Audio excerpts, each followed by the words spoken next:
Welcome back to Infinity Beyond.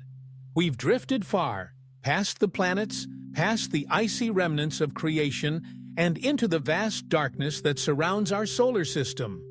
Tonight, we cross a boundary into a place that is both endless and magnificent: the Milky Way galaxy. Our solar system is just one of over 100 billion star systems in this spiral galaxy we call home. From Earth, we see a hazy band of light stretching across the night sky. That's the Milky Way's galactic plane, glowing with the combined light of countless stars, dust clouds, and interstellar mysteries. As we begin our journey, we first encounter interstellar space, the vast, cold region between stars. It may seem empty, but it's alive with faint starlight, invisible magnetic fields, and drifting clouds of gas and dust. Here, the rules of planetary life dissolve. There are no seasons, no days, just timeless silence. Eventually, we approach the nearest star to our Sun, Proxima Centauri, a red dwarf just over 4 light-years away. It's smaller and cooler than the Sun, glowing dimly in crimson hues. Around it orbits Proxima b, an Earth-sized exoplanet in the star's habitable zone, a place where liquid water could potentially exist. We do not know if it's livable, but the possibility ignites our imagination. From Proxima, we lift our eyes to the stars beyond. Some are solitary, like our Sun. Others are part of binary systems, dancing in pairs. There are even trinary systems, where 3 stars orbit one another in complex celestial choreography. Among the stars lie the nurseries of creation, vast clouds called nebulae. The Orion Nebula is one such place, a stellar nursery 1,300 light-years from Earth. It glows in purples, blues, and reds, sculpted by radiation from newborn stars. Within its clouds, new suns are forming, wrapped in swirling disks of dust and gas, the building blocks of planets, moons, and possibly life itself. Another marvel is the Eagle Nebula, home to the famous Pillars of Creation, towering columns of interstellar dust, each light-years tall. These pillars are being slowly eroded by the intense radiation of nearby stars. What we see today is a snapshot of the past. The light from this region takes thousands of years to reach us. In reality, the pillars may have already collapsed, but to us, they stand forever.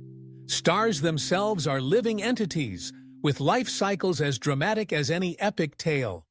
They are born in clouds, ignite with nuclear fire, shine for billions of years, and then, depending on their mass, die quietly or violently. Small stars, like red dwarfs, burn slowly and steadily.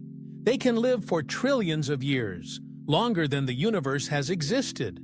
Our own Sun, a yellow dwarf, will shine for about 10 billion years. It's halfway through its life. When it eventually runs out of hydrogen, it will swell into a red giant, engulfing Mercury and Venus. Earth may be spared or consumed, we're not sure. But even if it survives, the planet will be scorched and lifeless. Eventually, the Sun will shed its outer layers in a beautiful shell of gas, becoming a planetary nebula, and leave behind a small, dense core, a white dwarf. This remnant will slowly cool over trillions of years, fading into darkness. But not all stars go so quietly. Massive stars, 10, 20, even 100 times the Sun's mass, burn bright and fast. They die young in spectacular explosions known as supernovae, unleashing more energy in seconds than our Sun will emit in its entire lifetime. Supernovae are not just dramatic endings, they're beginnings. They forge the heavy elements, iron, gold, uranium, that make up planets, life, and even our bodies. We are, as Carl Sagan famously said, made of star stuff. The collapsed core of such a star may become a neutron star, an object so dense that a teaspoon would weigh 1 billion tons. Some neutron stars spin rapidly and emit beams of radiation. We call them pulsars. And if the star is even more massive, it may collapse further into a black hole, a region where gravity is so intense not even light can escape. These cosmic monsters warp space and time, and though they are invisible, we can detect their presence by how they affect nearby stars and gas. At the heart of our galaxy lies a supermassive black hole, Sagittarius A. It contains the mass of over 4 million suns and sits 26,000 light-years away in the constellation Sagittarius.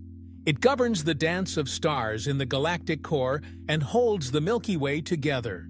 Our galaxy itself is a majestic spiral, stretching over 100,000 light-years across. Its arms spin around the center, carrying stars, gas, and dust in grand waves. We reside in the Orion Arm, a minor spiral limb quietly orbiting the core at 514,000 miles per hour. And we're not alone. The Milky Way is part of a galactic neighborhood called the Local Group, about 80 galaxies, including the Andromeda Galaxy, which is on a slow collision course with us. In 4.5 billion years, the two galaxies will merge, creating a new, larger galaxy, cosmic rebirth. Though this might sound apocalyptic, the vast distances between stars will mean it will be more of a graceful blending than a violent crash. And long before that, our sun will have faded into memory. So here we are, drifting in a galaxy filled with light, life, and legends. The stars are more than distant fires. They are time machines, beacons, ancestral echoes, and someday, if we dare, stepping stones to other homes. As Segment 4 comes to a close, we stand in awe beneath 1,000 suns. Their light reaches us across time, whispering stories of creation, destruction, and rebirth. This is infinity beyond, and we're only just beginning to understand the galaxy we call home.